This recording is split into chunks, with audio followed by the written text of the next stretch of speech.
Assalamualaikum warahmatullahi wabarakatuh. Perkenalkan, nama saya Mesha Mercika, mahasiswa PLP Universitas Siliwangi Tasikmalaya yang melaksanakan kegiatan PLP di SMAN 8 Tasikmalaya.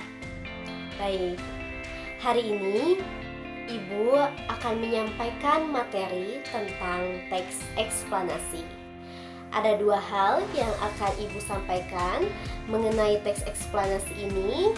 Yang pertama yaitu mengidentifikasi informasi, dan yang kedua mengonstruksi informasi dan tentunya berkaitan dengan teks eksplanasi. Baik, masuk kepada poin pertama tentang mengidentifikasi informasi teks eksplanasi. Apa yang harus kalian pahami? Apa yang harus kalian ketahui dari mengidentifikasi teks eksplanasi ini? Yang pertama itu ada pengertian. Apa itu teks eksplanasi? Baik, Ibu akan jelaskan. Teks eksplanasi merupakan sebuah karangan yang berisikan penjelasan-penjelasan lengkap mengenai suatu topik yang berhubungan dengan fenomena, baik itu fenomena alam maupun fenomena sosial, dan yang pastinya berkaitan dengan kehidupan sehari-hari. Aduh Ibu, penjelasannya dan pengertiannya itu terlalu panjang. Singkatnya seperti apa sih Bu, supaya kami lebih memahami dan mudah menghafalnya? Nah, baik.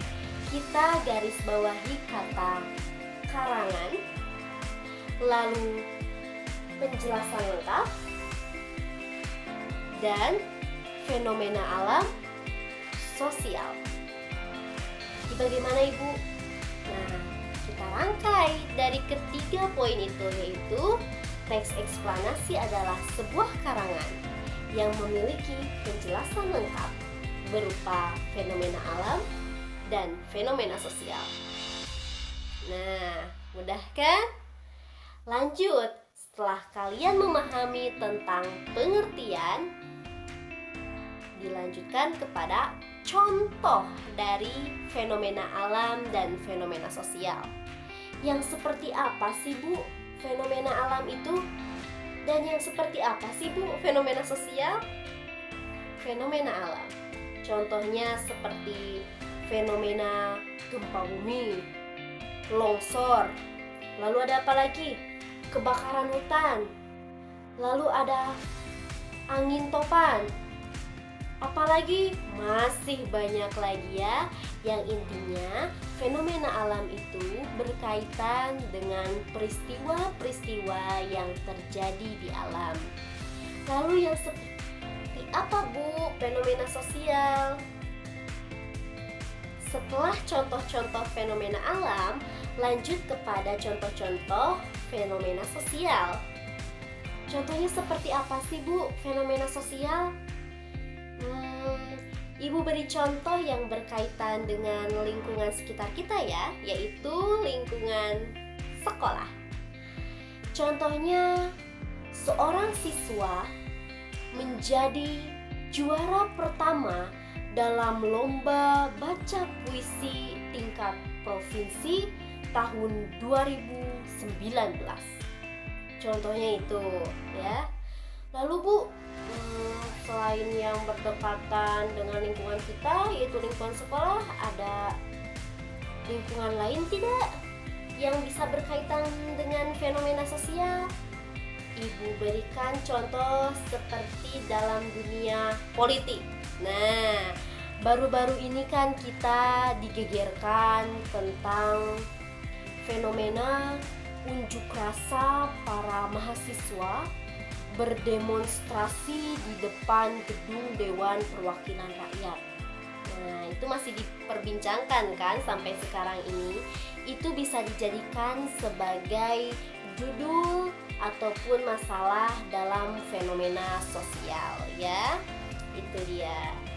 Setelah kalian memahami tentang pengertian dan juga contoh dari teks eksplanasi, teman-teman semua harus dapat juga memahami informasi-informasi lain tentang teks eksplanasi.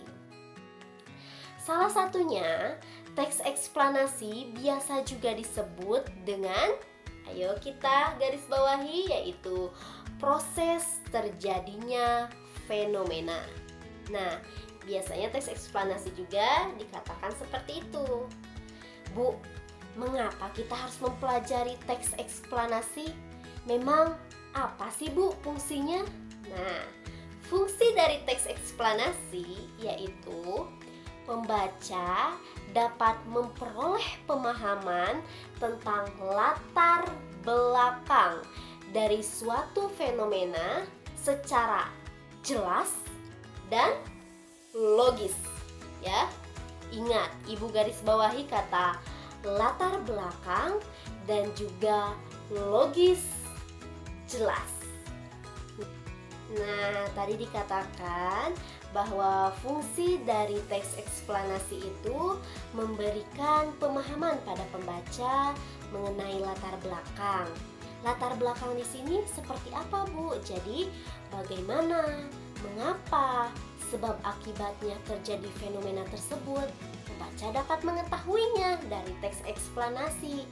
Tapi ingat, harus jelas dan juga logis. Jelas di sini teks eksplanasi tidak cukup hanya dengan 1 atau 2 kalimat saja, tetapi harus memaparkan penyebabnya, akibatnya secara berurut dan juga jelas. Dan juga selain jelas tadi dikatakan apa? Harus logis. Artinya masuk akal, tidak seperti cerita dongeng. Nah, itu dia tentang fungsi dari teks eksplanasi. Selanjutnya, teks eksplanasi itu ya menggunakan banyak fakta. Ingat, teks eksplanasi menggunakan banyak fakta. Tidak cukup hanya dengan 1-2 fakta saja, tetapi faktanya harus banyak.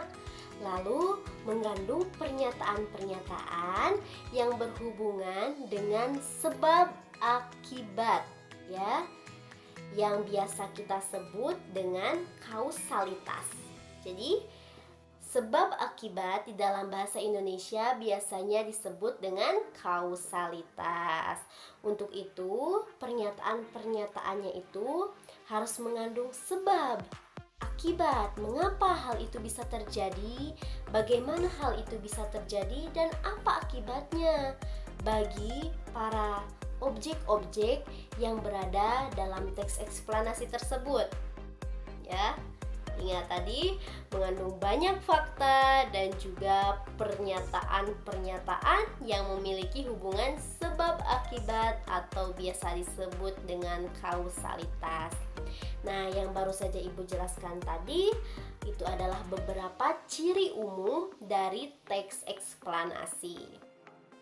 Selanjutnya, ada yang dinamakan unsur pembentuk teks eksplanasi. Mengapa teks eksplanasi dapat terbentuk?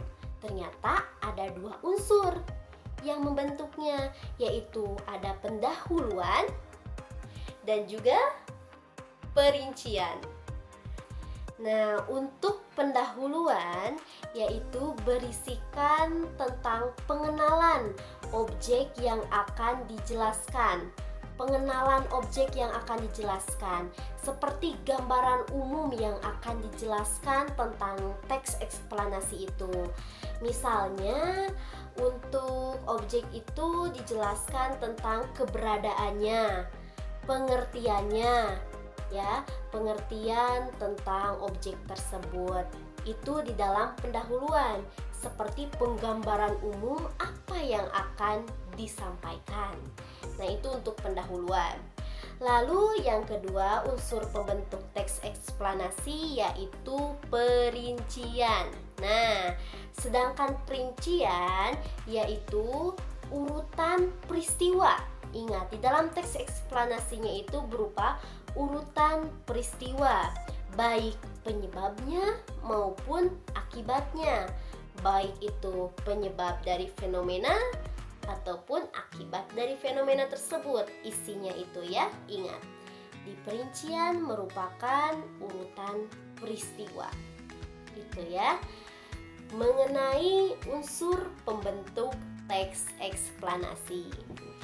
Nah, selanjutnya di dalam teks eksplanasi ada yang dimaksud dengan gagasan umum dan fakta penting. Gagasan umum. Ibu rasa kalian akan ingat apabila ibu mengatakan ide pokok. Di dalam bahasa Indonesia tidak terlepas dari yang namanya ide pokok atau gagasan umum. Ya. Biasanya si gagasan umum terletak di paragraf awal atau yang biasa kita sebut dengan deduktif. Nah, di dalam teks eksplanasi juga kita perlu mencari dulu apa itu gagasan umumnya dari teks tersebut, apa ide pokoknya dari teks tersebut. Untuk itu, dicarilah gagasan umumnya. Seperti itu.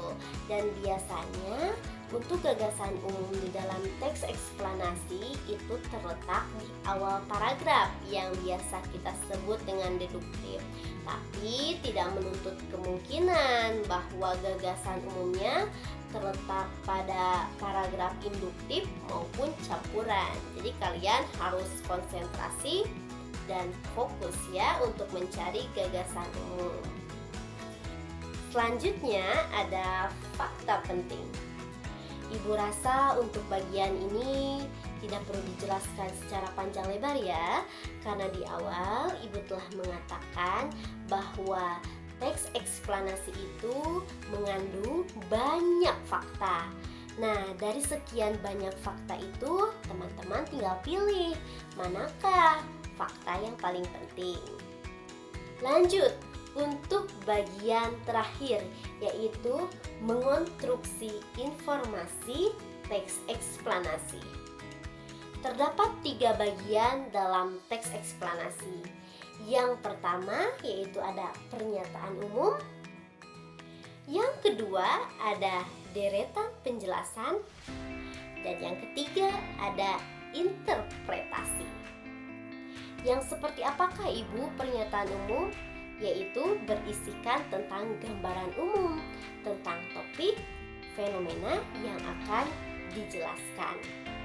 Ibu ingatkan, untuk pembuatan pernyataan umum, apabila nanti kalian membuat teks eksplanasi, di bagian ini buatlah semenarik mungkin. Karena apabila pernyataan umumnya dibuat menarik, otomatis pembaca akan membaca dari awal hingga akhir. Apabila di awalnya saja sudah membosankan, otomatis pembaca tidak akan membaca sampai akhir ya. Untuk itu, pada bagian pernyataan umum buatlah semenarik mungkin. Selanjutnya yang kedua tadi ada deretan penjelasan. Deretan penjelasan ini adalah inti dari penjelasan. Ya, bagian inti yang menguraikan tentang peristiwa-peristiwa sebab akibat. Dalam bagian deretan penjelasan ini sama dengan unsur pembentuk teks eksplanasi bagian perincian. Tidak jauh berbeda dengan itu ya penjelasannya. Lanjut untuk bagian terakhir yaitu interpretasi. Interpretasi itu berupa penutupan, simpulan dari teks eksplanasi.